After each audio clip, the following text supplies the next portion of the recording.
വിട്, വിടാൻ, കയ്യിന്ന് വിടാൻ. ആൻ പറയുന്നതൊന്നും ശ്രദ്ധിക്കാതെ വിനയ് അവളെ വണ്ടിയിൽ നിന്ന് ഇറക്കി നടക്കാൻ തുടങ്ങി. അപ്പോഴാണ് ശിവൻ അവരുടെ മുന്നിൽ ചെന്ന് വഴിയിൽ തടസ്സമായി നിൽക്കുന്നത്.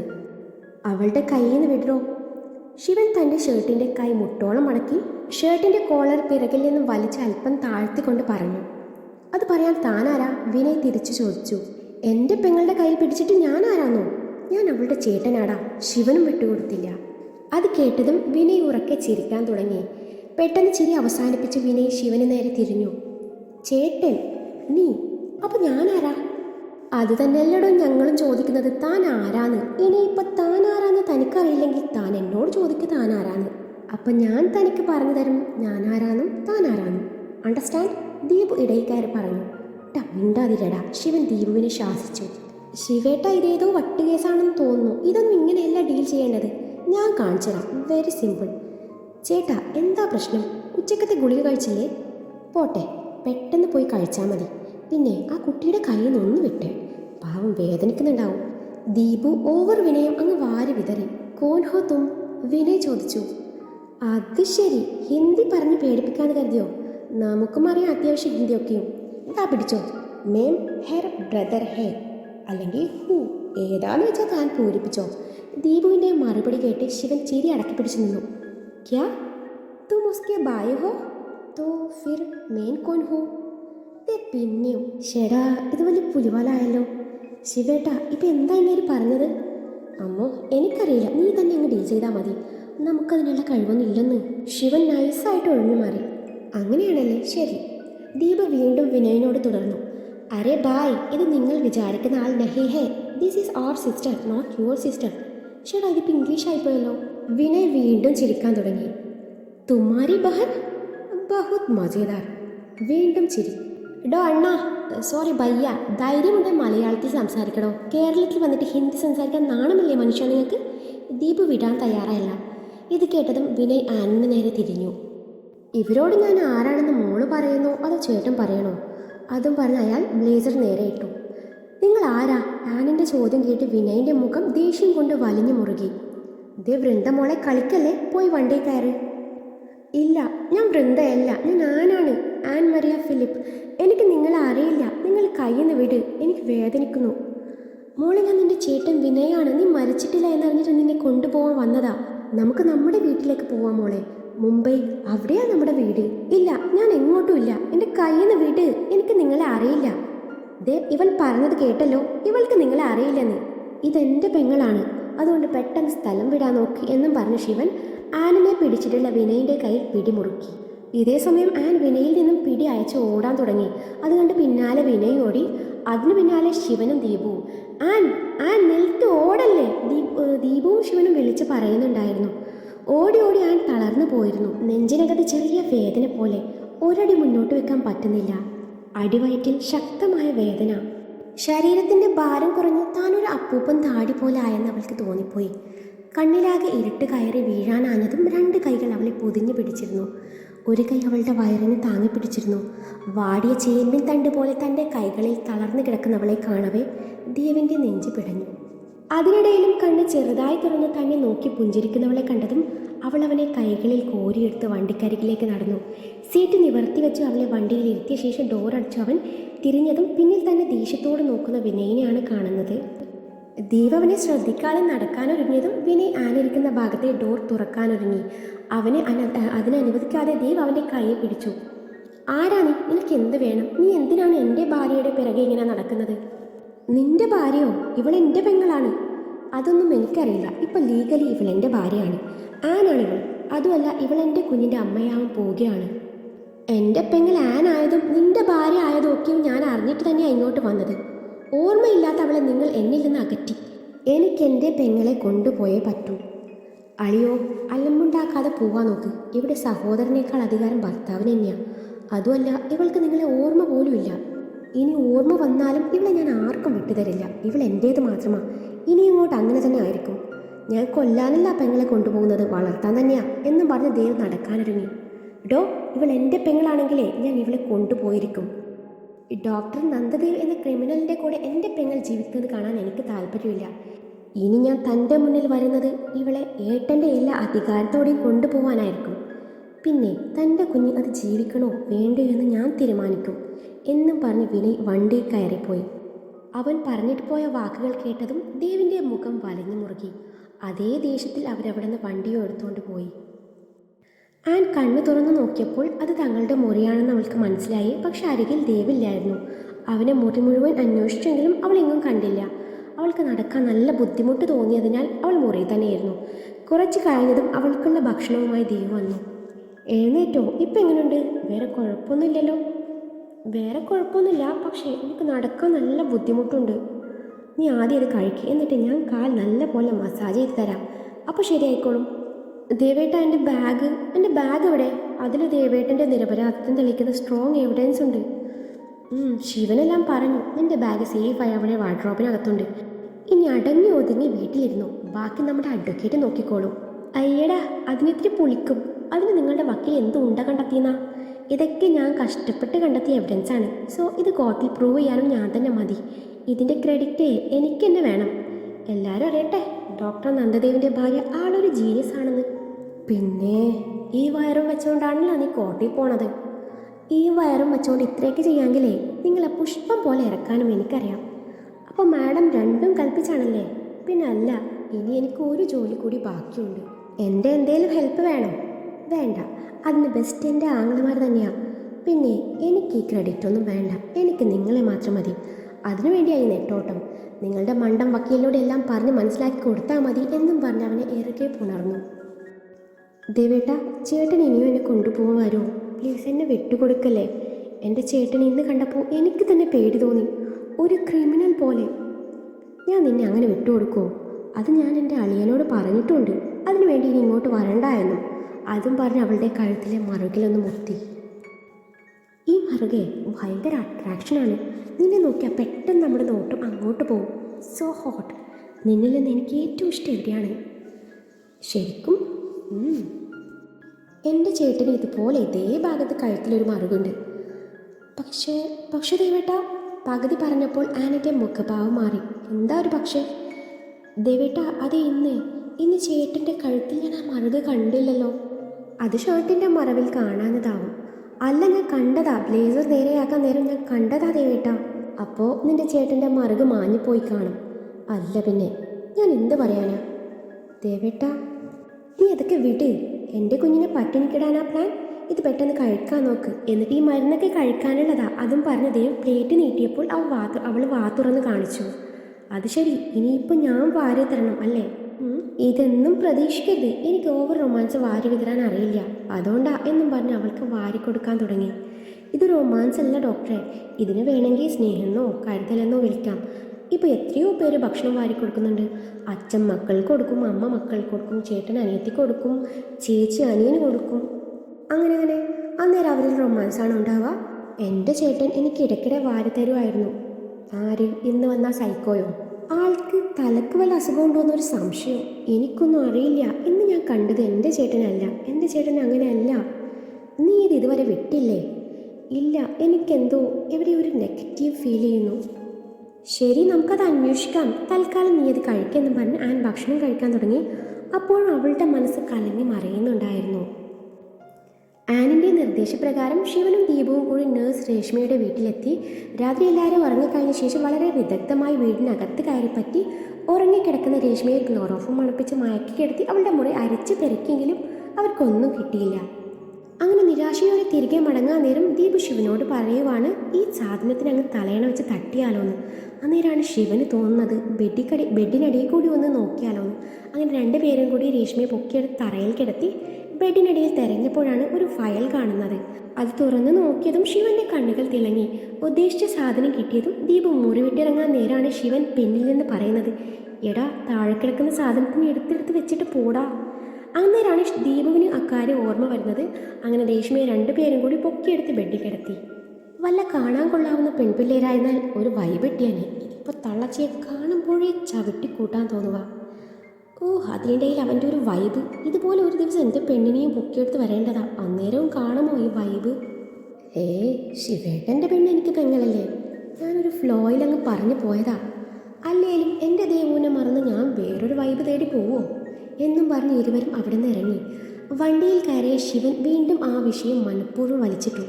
എടാ, നീയല്ലേ പറഞ്ഞത് നീയും ദേവും തമ്മിൽ എന്നേ മനസ്സ് കൈമാറിയെന്ന്? എന്നിട്ട് അവൾക്ക് നിന്നെ കാണുമ്പോൾ ഒരു മൈൻഡ് പോലും ഇല്ലല്ലോടാ. അതാണ് ശിവേട്ട എൻ്റെയും വിഷമം.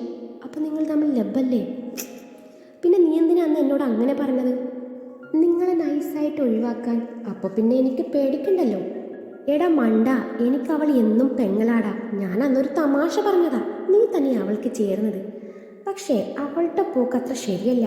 ഏത് നേരവും ഫോണിൽ സംസാരിക്കുന്നത് കാണാം. ഞാൻ കരുതി ഇനി അത് നീയായിരിക്കുമെന്ന്. നീയൊന്ന് സൂക്ഷിക്കുന്നത് നല്ലതാ.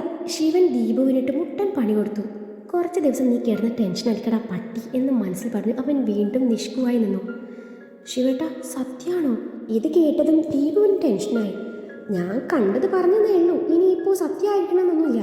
എന്നാലും പെണ്ണിന് കോളേജിൽ പോകാൻ നേരം ഒരുക്കൊക്കെ ഇത്തിരി കൂടിയിട്ടും തോന്നൊരു സംശയം. ആണോ ശിവേട്ട? അല്ല പെണ്ണ്, നീ എന്ത് കാമുകനാടാ. കെട്ടാൻ പോകുന്ന പെണ്ണിൻ്റെ കാര്യം ശ്രദ്ധിക്കേണ്ടത് എൻ്റെ കടമയല്ലോടാ. അപ്പം നീ ഇതൊന്നും കാണാറില്ല? ഹേയ്, അതൊക്കെ ബോറല്ലേ. ഞാൻ ഓവറായി ഇടപെട്ട അവൾക്ക് ദേഷ്യം വരില്ലേ? ഞങ്ങൾ തമ്മിൽ കല്യാണം പറഞ്ഞു വെച്ചിട്ടൊന്നും ഇല്ലല്ലോ. എടാ, അവൾ നിനക്കുള്ളതല്ലേ? അതെല്ലാവർക്കും അറിയാവുന്ന കാര്യമാണ്. പിന്നെ അവളുമായിട്ട് ദേഷ്യം വരണം, അതാണ് യഥാർത്ഥ സ്നേഹം. ഇപ്പം സെലിൻ്റെ കാര്യം തന്നെ നോക്ക്. ഞാൻ പറയുന്നതിന് എതിരായി അവൾ കമ്മാന്നൊരു അക്ഷരം മിണ്ടില്ല. ഞാൻ ഇന്ന ഡ്രസ്സ് ഇടാൻ പറഞ്ഞാൽ അത് മാത്രമേ ഇടുള്ളൂ. ഇന്നത് ഇടണ്ടെന്ന് പറഞ്ഞാൽ ഇടില്ല. ഞാൻ നിൽക്കാൻ പറഞ്ഞാൽ നിൽക്കും, ഇരിക്കാൻ പറഞ്ഞാൽ ഇരിക്കും. അത് ചെയ്യരുതെന്ന് പറഞ്ഞാൽ ചെയ്യില്ല. അവിടെ പോകരുതെന്ന് പറഞ്ഞാൽ പോവില്ല. അതാണ് എൻ്റെ കഴിവ്. ദീപുവിനോട് തള്ളിമറിക്കുന്ന ശിവന്റെ മനസ്സ് താനും സെലിനും തമ്മിൽ ഒരു ദിവസം കഫ്റ്റീരിയയിൽ കണ്ടുമുട്ടിയ ഓർമ്മകളിലേക്ക് പോയി. സെലിൻ, ഞാനല്ലേ പറഞ്ഞത് ഇന്ന് വരുമ്പോൾ ചുരിദാറിട്ടുകൊണ്ട് വരണമെന്ന്? എനിക്ക് നിന്നെ ചുരിദാറിട്ട് കാണാനുള്ള ആഗ്രഹം കൊണ്ടല്ലേ ഞാൻ ഈ പറയുന്നത്. ശിവേട്ടാ, എൻ്റെ കയ്യിൽ ചുരിദാറില്ലെന്ന്. എനിക്ക് ചുരിദാർ തീരെ ഇഷ്ടമില്ലെന്ന് നിങ്ങൾക്ക് അറിയാമല്ലോ. എനിക്കിതുപോലെ മോഡേൺ കാഷ്വൽ വെയേഴ്സാണ് ഇഷ്ടം. എനിക്കതാണ് കൂടുതൽ ചേരുന്നത്. ചുരിദാറില്ലെന്നോ? അപ്പം ഞാൻ നിൻ്റെ ബർത്ത്ഡേക്ക് വാങ്ങിച്ചിരുന്ന ചുരിദാർ എന്തിയെ? ഓ അതോ? അത് ഞാൻ ഞങ്ങളുടെ വീട്ടിൽ ജോലിക്ക് വരുന്ന ചേച്ചിയുടെ മോക്ക് കൊടുത്തു. എടി ദുഷ്ടേ, ഞാൻ നിനക്ക് ഏറെ ഇഷ്ടത്തോടെ സമ്മാനിച്ച ഗിഫ്റ്റ് നീ മറ്റൊരുത്തിക്ക് ദാനം കൊടുത്തു. അതിനർത്ഥം നീ എനിക്ക് അത്രയേ വില കൽപ്പിച്ചിട്ടുള്ളൂന്ന്. 10,000 രൂപയുടെ ചുരിദാറാ അത്. തള്ളു തള്ളു, കൂടിപ്പോയാൽ 2,000, അത്രേ കാണുള്ളൂ. എടി, അത് ഹാൻഡ് വർക്കാണ്. നിനക്ക് ഇണങ്ങും വിധത്തിൽ ഞാൻ പ്രത്യേകം പറഞ്ഞു ചെയ്യിപ്പിച്ചതാ. ശിവേട്ടാ, അതിൽ ഓവർ സ്റ്റോൺസ് വർക്ക് വരുന്നുണ്ട്. അതൊക്കെ ദേഹത്ത് കൊണ്ടാ എനിക്ക് ചൊറിച്ചു വരും, അതാ. എങ്കിൽ നീ അത് എന്നോട് പറയണമായിരുന്നു. ഞാനത് ദേവൂനോ ദീപ്തിക്കോ കൊടുത്തേനല്ലോ. ഇതിപ്പോൾ ഏതോ ഒരുത്തി ഞാൻ വാങ്ങിയ ചുരിദാറിട്ട് നടക്കുന്നുണ്ടാവും, അതും 10,000 രൂപയുടെ. ഇടയ്ക്കിടെ ഈ 10,000ൻ്റെ കണക്ക് പറയണമെന്നില്ല. സെലിന് ദേഷ്യം വന്നു. പറയോടി പറയും. കാരണം കാശ് പോയതേ എൻ്റെ പോക്കറ്റിൽ നിന്നാ. അയ്യേ, ഒരു കണക്ക് കൊണ്ട് വന്നിരിക്കുന്നു. പിന്നെ ശിവേട്ടാ, ഞാനത് കൊടുക്കാൻ കാരണം ആ ചേച്ചിയുടെ മോളെ മാരേജാണത്രേ. അപ്പം ഞാൻ കരുതി വെറുതെ അലമാരയിൽ വെക്കുന്നത് എന്തിനാ, ആ കുട്ടിക്ക് അത് യൂസ്ഫുൾ ആണെങ്കിൽ ആയിക്കോട്ടേന്ന്. പാവങ്ങളല്ലേ, അതിൻ്റെ പുണ്യം ശിവേട്ടന് കിട്ടും കേട്ടോ. ഈ 10,000 രൂപയുടെ പുണ്യേ, സെലിൻ പ്രത്യേക താളത്തിൽ പറഞ്ഞു. എനിക്കിപ്പോൾ പുണ്യം കിട്ടാത്ത കുറവേ ഉള്ളൂ. ആവശ്യത്തിന് പുണ്യം ഞാൻ നേരത്തെ സമ്പാദിച്ചു വെച്ചിട്ടുണ്ട്. അതുകൊണ്ട് ഇനിയും പുണ്യങ്ങൾ സ്റ്റോർ ചെയ്യാനുള്ള സ്പേസ് അവിടെ ഇല്ല. അതുകൊണ്ട് എനിക്ക് ഇമാതിരി എക്സ്ക്യൂസ് ഒന്നും കേൾക്കാൻ താല്പര്യമില്ല. എനിക്കിപ്പോൾ അറിയണം, നിനക്ക് ഞാനാണോ വലുത്, അതോ നിൻ്റെ ഇഷ്ടങ്ങളും തീരുമാനങ്ങളും ആണോ? എൻ്റെ ഇഷ്ടങ്ങൾക്ക് അപ്പോൾ ഒരു വിലയില്ലേ? അതിലെന്താ സംശയം? നിനക്ക് ഞാനാണ് വലുത് എന്നല്ലേ? ഒരിക്കലുമല്ല. എനിക്ക് എൻ്റേതായ തീരുമാനങ്ങളും ഇഷ്ടങ്ങളും ഉണ്ട്. ശിവേട്ടന് വേണ്ടി അത് പാടെ മാറ്റാൻ എന്നെ കൊണ്ട് പറ്റില്ല. എനിക്കതുപോലെ ഹാൻഡ് വർക്ക് ചെയ്ത ഡ്രസ്സൊന്നും ഇഷ്ടമല്ല. പാർട്ടി വെയർ ഞാൻ യൂസ് ചെയ്യാറേ ഇല്ല. ശിവേട്ടൻ പറയും പോലെ സാരിയും ധാവണിയും ചുരിദാറൊക്കെ ചുറ്റി മലയാളി മങ്കാവാൻ എനിക്ക് പറ്റില്ല. കല്യാണം കഴിഞ്ഞാലും ഞാൻ ഇതൊക്കെ ഇടുള്ളൂ. ശിവേട്ടൻ പറയുന്ന ന്യായമായ കാര്യങ്ങൾ ഞാൻ ആക്സെപ്റ്റ് ചെയ്യും. പക്ഷേ ഒന്നും എന്നിലേക്ക് അടിച്ചേൽപ്പിക്കുന്നത് എനിക്കിഷ്ടമല്ല. ഇതിപ്പോൾ ദേഹമൊന്നും കാണുന്നില്ലല്ലോ, നല്ല മാന്യമായ വേഷം. ഇനിയും വസ്ത്രത്തിൻ്റെ കാര്യം പറഞ്ഞ് ശിവേട്ടൻ ബുദ്ധിമുട്ടണമെന്നില്ല.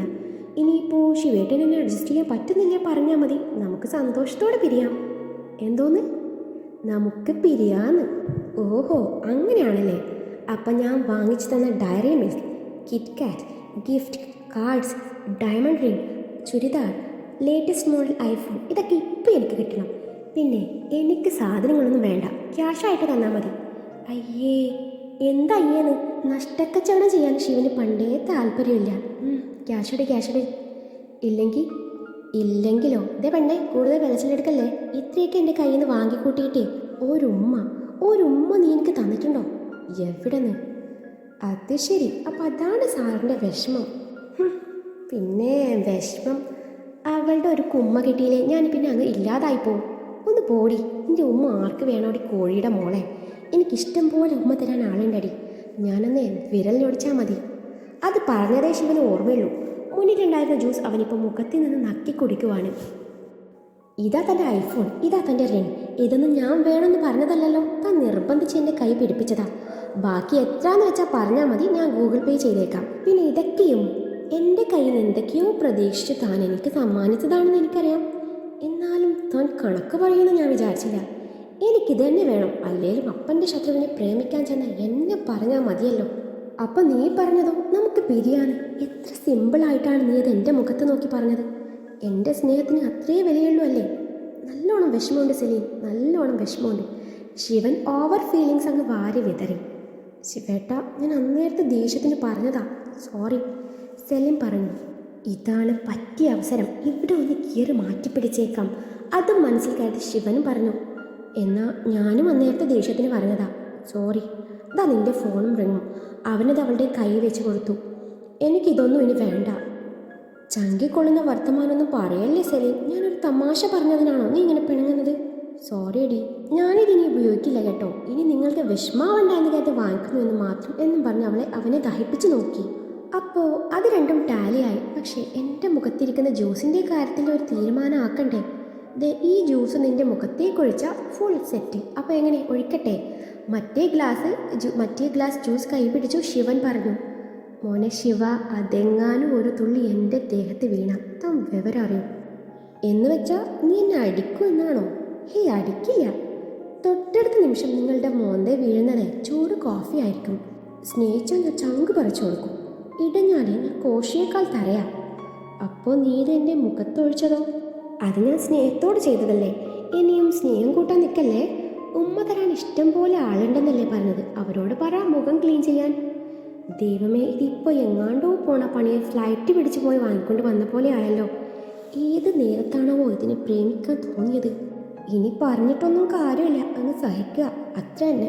നോക്കിക്കോടി, നമ്മുടെ ഫസ്റ്റ് നൈറ്റിൻ്റെ അന്ന് നീ കൊണ്ടുവന്ന പാല് നിൻ്റെ തലയിലൂടെ ഒഴിച്ചിട്ടായിരിക്കും ഞാനിതിന് പ്രതികാരം ചെയ്യാം. അതും മനസ്സിൽ കരുതി അവളുടെ മുഖത്തേക്ക് ഒഴിക്കാനെടുത്ത ജ്യൂസ് ഒറ്റ വലിക്ക് കുടിച്ചു. ശിവൻ വാഷിംഗ് ഏരിയയിലേക്ക് പോയി മുഖം കഴുകി വന്നു. ശിവേട്ടാ, നിങ്ങൾ ഇത് ഏത് ലോകത്താ? ദീപുവിൻ്റെ ശബ്ദമാണ് അവനെ ഓർമ്മകളിൽ നിന്ന് ഉണർത്തിയത്. ഒന്നുമില്ലടാ. പിന്നെ ഞാൻ പറഞ്ഞ കാര്യം മറക്കണ്ട എന്നും പറഞ്ഞ് ദീപു ശിവനിട്ട് ചെറുതായി പണി കൊടുക്കാൻ പറ്റിയതിൻ്റെ ആത്മസംതൃപ്തിയോടെ ശിവൻ വണ്ടി മുന്നോട്ടെടുത്തു. ദീപുവിന് പണി കൊടുക്കാൻ കാരണം അവനാണ് അന്ന് സെലിനെ പ്രേമിക്കാൻ മോട്ടിവേഷൻ കൊടുത്തത്. ഇപ്പോഴാണെങ്കിൽ കഴിച്ചിട്ട് ഇറക്കാനും വയ്യ, മതിച്ചിട്ട് തുപ്പാനും വയ്യ എന്ന പോലെയാണ് ശിവനുള്ളത്. സെലിൻ ആളൊരു പാവൊക്കെയാണ്, എന്നാലും ഇനി മുതൽ സംസാരിക്കുമ്പോൾ ഒന്ന് അലേർട്ടായിരിക്കണം. ഇല്ലെങ്കിൽ എപ്പോഴാ മുഖത്തേക്ക് ചൂട് ചായയോ ചൂട് കോഫിയോ വീഴുന്നതെന്ന് പറയാൻ പറ്റില്ലല്ലോ. തൽക്കാലം സഹിച്ചേക്കാം. കല്യാണം കഴിഞ്ഞിട്ട് വേണം അവൾ കെട്ടിൻ്റെ പണി കൊടുക്കാൻ. ആ സമാധാനത്തിൽ കഴിയുവാണ് ശിവൻ. രേഷ്മയുടെ വീട്ടിൽ നിന്ന് കിട്ടിയ ഫയലിൽ അന്നേ ദിവസത്തെ ഒറിജിനൽ പ്രിസ്ക്രിപ്ഷനും കൂടെ ദേവിൻ്റെ തന്നെ കൈവശത്തിലുള്ള 2-3 പ്രിസ്ക്രിപ്ഷനും ഉണ്ടായിരുന്നു. ഡിസംബർ 20 എന്ന തീയതിയിലുള്ള പ്രിസ്ക്രിപ്ഷനിൽ അന്ന് കുട്ടികളുടെ ശരീരത്തിൽ നിന്ന് കണ്ടെത്തിയ മരുന്നായിരുന്നില്ല എഴുതിയിട്ടുണ്ടായിരുന്നത്. അതിനർത്ഥം ദേവി എഴുതിയ മരുന്ന് നൽകിയല്ല കുട്ടികൾ മരിച്ചത് എന്ന്. ഇതാണ് ഒറിജിനൽ പ്രിസ്ക്രിപ്ഷൻ. അപ്പോൾ കോടതിയിൽ ഹാജരാക്കിയത് ഡ്യൂപ്ലിക്കേറ്റ് പ്രിസ്ക്രിപ്ഷനാണ്. ഇതാണ് ഒറിജിനൽ എന്ന് എങ്ങനെ താൻ പ്രൂവ് ചെയ്യും? ആൻഡ് തിരിച്ചും മറിച്ചും ഓരോ പ്രിസ്ക്രിപ്ഷനും നോക്കി. എല്ലാത്തിലും ഒരേ കൈയക്ഷരം, എല്ലാത്തിലും ഡേറ്റും കാര്യങ്ങളും വളരെ വ്യക്തമായി എഴുതിയിട്ടുണ്ട്. കൂടാതെ എല്ലാത്തിലും താഴെ ദേവേട്ടൻ്റെ സിഗ്നേച്ചറും ഉണ്ട്. അതെ, എല്ലാത്തിലും ദേവൻ സൈൻ ചെയ്തിട്ടുണ്ട്. ഇനിയിപ്പോൾ കോടതിയിൽ ഹാജരാക്കിയ ഡ്യൂപ്ലിക്കേറ്റിൽ സൈൻ ഉണ്ടോയെന്നറിയണം. ദേവേട്ടൻ്റെ ഈ സൈൻ മറ്റാർക്കും ഇടാൻ പറ്റുമെന്ന് തോന്നുന്നില്ല. അത്രയ്ക്കും സ്ട്രോങ് ആയിട്ടുള്ള സൈനാണ് ആളുടെ. ഇനിയിപ്പോൾ എങ്ങനെയാ പ്രിസ്ക്രിപ്ഷൻ കാണാൻ പറ്റുക? അതൊക്കെ എവിടെയാണ് ഉണ്ടാകുക? ആരാണെന്ന് FIR ഫയൽ ചെയ്തത്? അതൊക്കെ അറിഞ്ഞാൽ ചിലപ്പോൾ സിഗ്നേച്ചറിൻ്റെ കാര്യം അറിയാൻ പറ്റും. ആൻഡ് ചിന്തിക്കുവാണ്. അന്നേരമാണ് ദേവ് അവളുടെ അരികിലേക്ക് വരുന്നത്. അവൾ തൻ്റെ സംശയം അവനോട് സൂചിപ്പിച്ചു. അതറിയാനുള്ള വഴി ഉണ്ടാക്കാം എന്ന് ദേവ് പറഞ്ഞതും ആനിന് ചെറിയൊരു ആശ്വാസം തോന്നി. ആ ദേവേട്ടാ, നേരത്തെ പപ്പ വിളിച്ചിരുന്നു കേട്ടോ. പപ്പയ്ക്ക് എന്നെ ഒരുപാട് മിസ് ചെയ്യുന്നുണ്ടെന്ന്. 2 ദിവസം അവിടെ വന്ന് നിൽക്കുമെന്ന് ചോദിച്ചു. ഞാൻ പോയാലോ എന്ന് ആലോചിക്കുക. അതിനെന്താ, പോയിക്കോ. 2 ദിവസം ആക്കണ്ട, ഒരാഴ്ച നിന്നിട്ട് പോന്നാൽ മതി. ആഹാ, നിങ്ങൾക്കെന്നെ പറഞ്ഞേക്കാം, വല്ലാത്തൊരു ഉത്സാഹമാണല്ലോ. എന്താ കാര്യം? അത് ശരി, ഇപ്പോൾ പൊയ്ക്കോ എന്ന് പറഞ്ഞതാണോ കുറ്റം? എന്നാൽ ഞാൻ നഗലൻ സ്റ്റൈലിൽ പറഞ്ഞേക്കാം. അന്ന ഇപ്പോൾ പോണ്ട.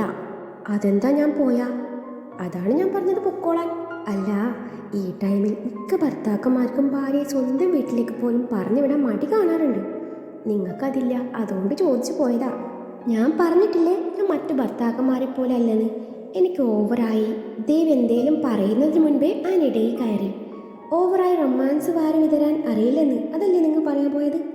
അല്ല, പിന്നെ എനിക്ക് ഓവറായി ഡോഗ് ഷോ കാണിക്കാൻ അറിയില്ലെന്ന്. ഈ പട്ടി ഷോയെ. എന്നാലും എനിക്കും കാണില്ലേ ആഗ്രഹങ്ങൾ. എടി, നിനക്ക് ആവശ്യത്തിന് സ്നേഹം ഞാൻ തരുന്നുണ്ട്. പിന്നെ എനിക്ക് ഈ പഞ്ചാര വാക്ക് പറഞ്ഞ് അത് പതപ്പിച്ച് നിന്നെ കുപ്പിയിലാക്കി അത് മറ്റുള്ളവരെ കൂടി കാണിച്ച് ഓവറാക്കി ചളമാക്കി കുളമാക്കാൻ ആഗ്രഹമില്ല. എന്നാലും വല്ലപ്പോഴും മുത്തേനോ പൊന്നേനോ വിളിക്കായിരുന്നു. എടി, ഭാര്യമാരെ സുഖിപ്പിക്കാൻ വേണ്ടി അവരടുത്തുള്ളപ്പോൾ മുത്തേ, പൊന്നെ, ചക്കര എന്നൊക്കെ വിളിക്കുന്നവരുണ്ടല്ലോ. അവരില്ലാത്തപ്പോൾ എന്തൊക്കെയാണ് വിളിക്കുന്നതെന്നറിയോ? കുരിശി, ശവം, താടക, ആറ്റം ബോംബ്. ഭാര്യ സ്വന്തം വീട്ടിൽ പോയ അവന്മാർക്കന്ന് ഓണം ബമ്പർ അടിച്ചതിനേക്കാൾ സന്തോഷമായിരിക്കും. അല്ല, ഇതൊക്കെ നിങ്ങൾക്ക് എങ്ങനെ അറിയാം? അതുപോലുള്ള കോന്തം കിട്ടിയവന്മാർ എൻ്റെ ഫ്രണ്ട്സ് ലിസ്റ്റിലും ഉണ്ട്. അപ്പോൾ ഞാൻ നാളെ പോവും. നിങ്ങൾക്കും വേണമെങ്കിൽ വരാട്ടോ. ഇവിടെ ഒറ്റയ്ക്ക് നിൽക്കണ്ടല്ലോ. അത് വേണ്ട. നിങ്ങൾ പപ്പയുടെയും മോളുടെയും ഇടയിൽ ഞാൻ വെറുതെ പോസ്റ്റ് ആവണോ? നിങ്ങൾ 2 ദിവസം അടിച്ച് പൊളിക്ക്. ഇനിയിപ്പോൾ നീ വീട്ടിൽ പോയാൽ ഞാൻ ഇവിടെ കുടിയും വലിയും ഒക്കെ അറമാദിക്കുന്നൊരു ഭയം ഉണ്ടെങ്കിൽ ഞാൻ എൻ്റെ കുഞ്ഞിനെ പിടിച്ച് സത്യം ചെയ്തേക്കാം. പൊക്കോണം അവിടെ നിന്ന്. കുഞ്ഞിനെ പിടിച്ചാണ് ഇമാതിരി കാര്യങ്ങളൊക്കെ ചെയ്യുന്നത്.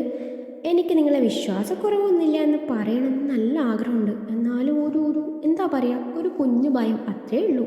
അതിന് തന്നെയാടി വിശ്വാസക്കുറവ് എന്ന് പറയുന്നത്.